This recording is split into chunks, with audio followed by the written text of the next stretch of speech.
Sign this before you board, my mom said as I rushed to my work trip. It's just insurance. I signed. 3 days later, my phone buzzed. You've been charged $48,700. Safari Experience X12.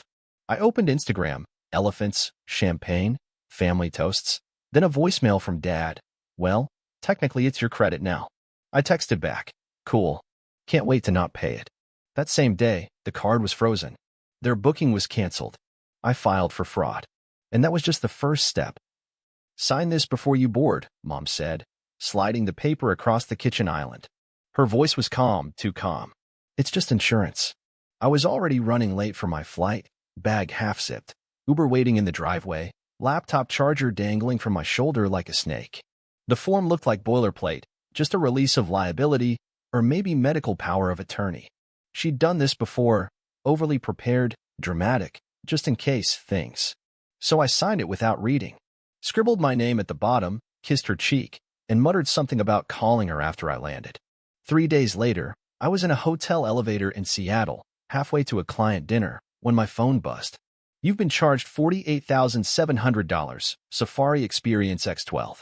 I didn't blink, didn't breathe, just stared at the screen like it had misfired. 12 Safari tickets? What? My thumb fumbled to open my banking app. There it was, one single transaction, almost 50 grand. Gone. The merchant listed, Royal Horizon Safaris, South Africa. I hadn't left the country. Then Instagram lit up. My cousin Jenny, not exactly subtle, had posted a reel. Elephants in the distance, champagne flutes clinking in slow motion, a toast in a luxury lodge with a caption, when family means everything #blessed #safari dreams. My mom was there. My dad too. Laughing, dressed in safari beige like it was a catalog shoot. My sister, arms around her boyfriend, holding a glass of champagne like she'd earned it. And there I was, 7,000 miles away, watching it on my screen like a stranger. Then came the voicemail from Dad.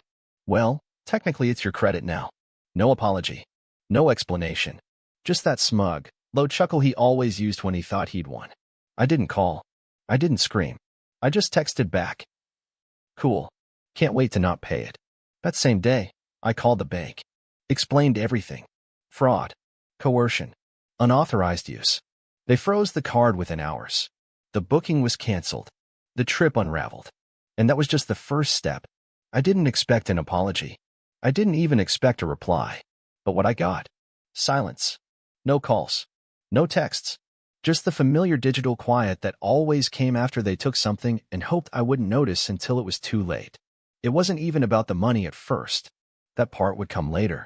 The part that still makes my blood boil. At the beginning, it was just disbelief. Because this wasn't the first time. Not even close. You don't wake up with a $48,700 charge and a phone full of champagne reels unless you've trained your family to believe it's okay. And I had. For years.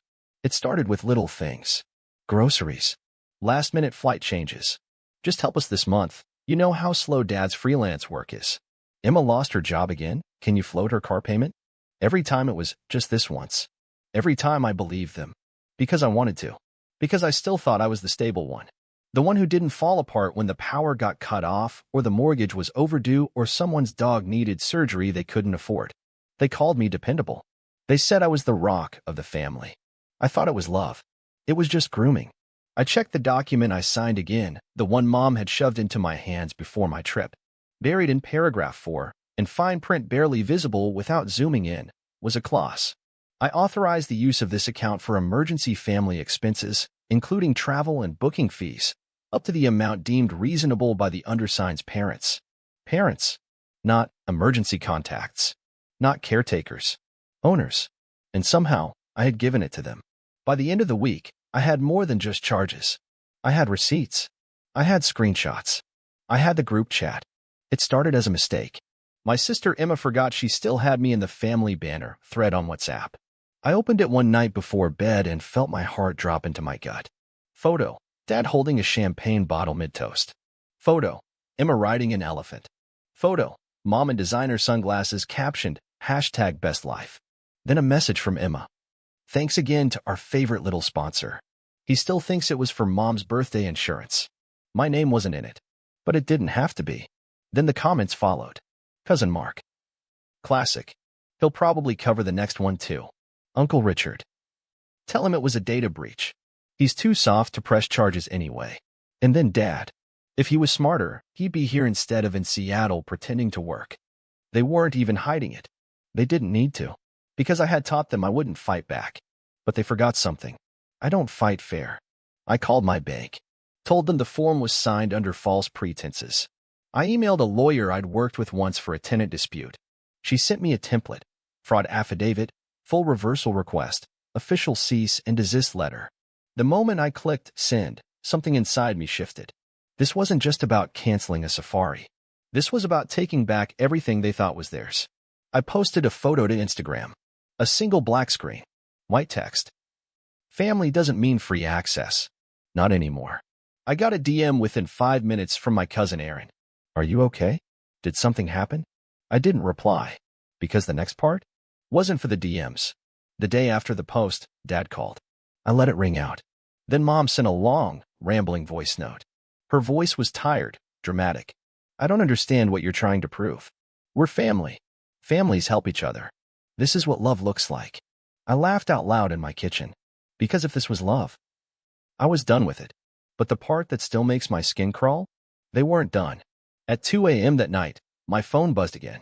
It was an email automated confirming a change of address request on one of my backup credit cards. I hadn't filed anything. The new address? My parents' house. Then another alert. A password reset request on my health insurance account. That wasn't just greedy. That was identity theft. So I did what they never expected. I flew home. Not to hug it out. To bury what was left. And I brought a hard drive with me. The one Dad forgot existed. The one he used to back up family files. The one I found tucked behind the washing machine when I visited last fall. It had everything. Photos. Receipts. Tax files. Audio recordings. And one folder called Do Not Share Safari. They wanted to talk. That's what the text said. Let's just meet. No drama. Maybe somewhere calm. A second message followed. We thought. Maybe the zoo? The zoo. I stared at the message for a full minute before laughing. Loud. In public. Of course. Of course they'd want to meet in a place where you walk past cages and pretend you're better than the animals inside. They'd already used my money to stare at elephants in Africa. Might as well finish the performance by asking for forgiveness near the monkeys. So I texted back. Sure. I like animals. Let's make it full circle. Saturday, 2:14 p.m. I arrived early. There were shrieking kids. Cotton candy. A peacock wandering like it owned the place. I sat on a bench near the lion enclosure and waited. 5 minutes later, they came into view. Dad, sunglasses. Mom, quiet and puffy-eyed. Emma, overdressed like she was on camera.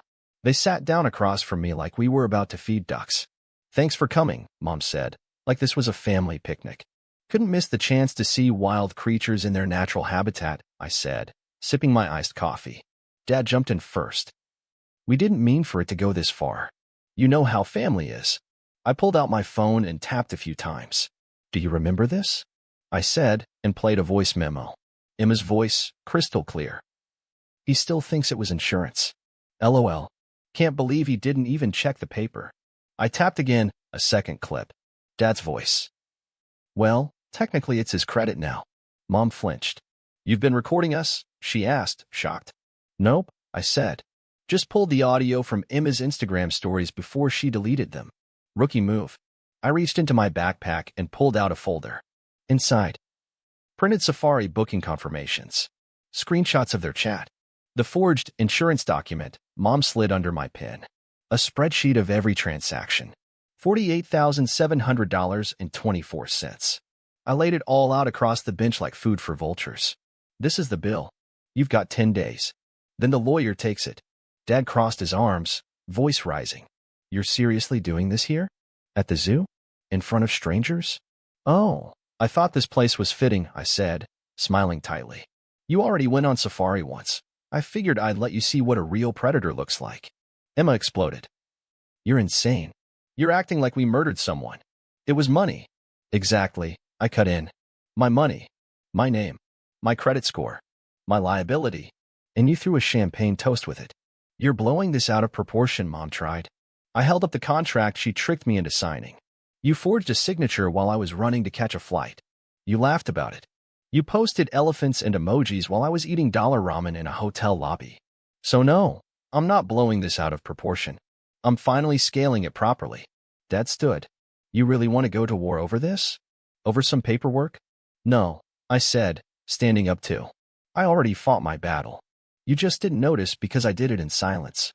I took a step back and looked at them, sitting there among snack wrappers, strollers, and the distant sound of seals barking. You have 10 days. The bank's watching. The lawyer's waiting. And I'm done pretending you didn't know what you were doing. I started to walk away, then turned one last time. Behind them, a large zoo sign stood on a post. Please do not feed the animals. I nodded at it. Good advice. I wish I learned that sooner. I didn't look back. Not at them. Not at the past. Not at the lies in Zucinidaire. Because they brought me to a place full of cages. And I walked out the only one who was finally free. They didn't disappear. I thought after the zoo meeting, they'd go quiet. That maybe, just maybe, something had finally clicked.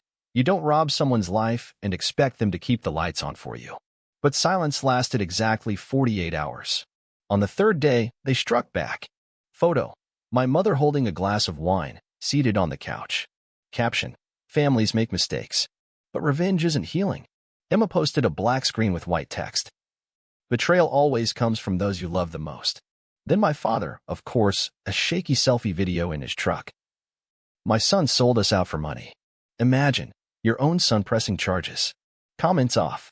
Of course, this wasn't remorse. This was retaliation. I didn't answer. Didn't comment. I just shut down the last join email account and pulled them off every remaining auto-payment link to me. Within a few days, the call started. Dad's number. Then Mom's. Then a lawyer who couldn't even pronounce my last name right. They weren't apologizing. They were threatening. One voicemail from Dad ended like this. If you think we're gonna let this slide, you don't know what family is. We'll bounce back. But you? You'll be alone.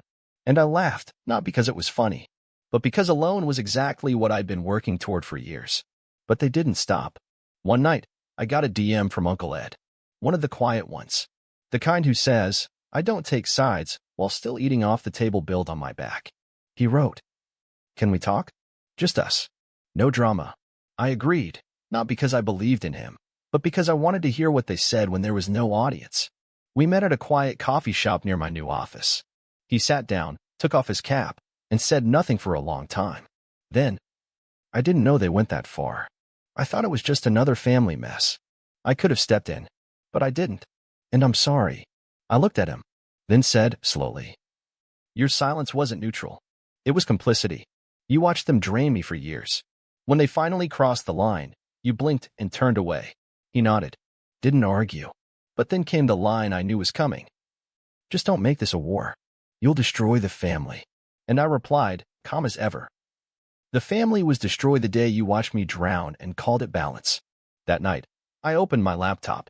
In the folder labeled fraud/family, I now had over 120 files. Screenshots of the group chat. The voice message, it's your credit now. The Safari booking trail. The forged contract from the airport. Audio of Mom saying, You don't really read anything when you're rushing to catch a flight, do you? I compiled it all, uploaded it to a Google Drive, and posted. This is what family looks like when they think you won't fight back. Post went up at 10:03 a.m. 12 minutes later, first call. 23, a text from Mom. Are you seriously trying to destroy us? I didn't reply. 3 days later, Dad posted another video. This time in his truck, again. Tearless tears. A line I'll never forget. He filed a report against his own father. His own blood. But the comments were different this time. Your son paid for your safari. You called him a pig in a group chat. Stop pretending to be a victim. You treated him like a credit card, not like family. We all saw the screenshots. Sit down. Emma, of course, tried to go the poetic route. Sometimes the ones who save you are the ones who drown you. And that's when I knew she still didn't get it. In her mind, I was supposed to suffer silently because that's what family meant. No, not anymore. I moved forward, registered a new business, new P.O. box, new number, cut every tie. On the front door of my office, I mounted a plaque. No family discounts. No family debt. When one of my cousins messaged, You really think you're better than us now? I responded with one word. Exactly. It came in 3 payments. $18,000. Then $21,300. Then $9,400. Each time the notification popped up, I just stared at it. No celebration. No grin. No forwarding it to a group chat. I just watched my account crawl back up to where it had been. Before the lies, before the safari, before the contract she slid under my pin. I didn't reply to any of them. Not once. They were paying off a debt. But that's all they were doing. They weren't rebuilding trust. They weren't repairing anything. They were buying silence. And silence has no change policy. The same day the final wire came in, my phone buzzed. Dad, guess that makes us even now. Maybe we can talk like humans again. Like humans? He stole from me, laughed about it, mocked me in a group chat. Then watched me crawl through debt and doubt while he drank champagne on a safari I didn't even know I paid for. I blocked his number. Without hesitation. Without sadness. Just peace. An hour later, Mom sent a text. Just a heart emoji, broken. She didn't say sorry. She didn't explain. She didn't even try. I stared at it. Then turned off message previews for her contact entirely. Then came Emma. Just one word. Please. Please what? Please forget the pig emoji she sent? Please ignore the fact that she tried to reroute my insurance to herself? Please forgive the safari photo dump that she posted while my card hemorrhaged? I muted her for good. No reply. Not even anger anymore. Just distance. And finally, relief. That night I wrote something in my notes app. A line I'd heard in my head for days. They paid me back. But trust was never refundable. I read it out loud. Then again. Then I opened the About Me section on my new website for my business, for my future, for the version of me that never asked permission, and I pasted that line under the final paragraph. It's still there. It didn't fix everything, but it freed me. I no longer jumped when I heard a notification. I no longer calculated how many days until the next family emergency. I no longer confused love with obligation. I started eating at real restaurants. Paid cash. Sat at a table, alone, and didn't check my phone once. Not for likes. Not for guilt. Not for them. A month after the last payment, I got tagged in a post. Second cousin. Trying to go viral. Imagine turning on your whole family for a few grand. That was the caption. It had 3 likes. I didn't reply. Didn't report. Didn't even screenshot. I just blocked. Because I hadn't turned on my family. I just stopped turning off my worth. I cleaned house. Every shared Google Drive. Deleted. Old family Dropbox. Nuked. Shared bank logins. Closed. Every emergency fallback contact. Removed. VPN. 2-factor auth. Biometric locks. I wasn't paranoid. I was done being accessible. The final line? The one I hadn't crossed yet? My number. I went to a phone store midweek. No lines. Just calm. The clerk asked what I needed. I want a new number. Completely new. No transfers. No records. He paused. Want to keep your contact list? I smiled. No. I want to see who actually remembers me. 10 minutes later, I walked out clean. New SIM. New life. New silence. I drove to my office. Parked. Looked up at the glass door. Until that day, the plaque read. Open by appointment. I'd ordered a new one last week. It had just arrived. I peeled the old one off. The new one said, built without borrowed blood. Screwed it in. Tight. I didn't cry. Didn't shake.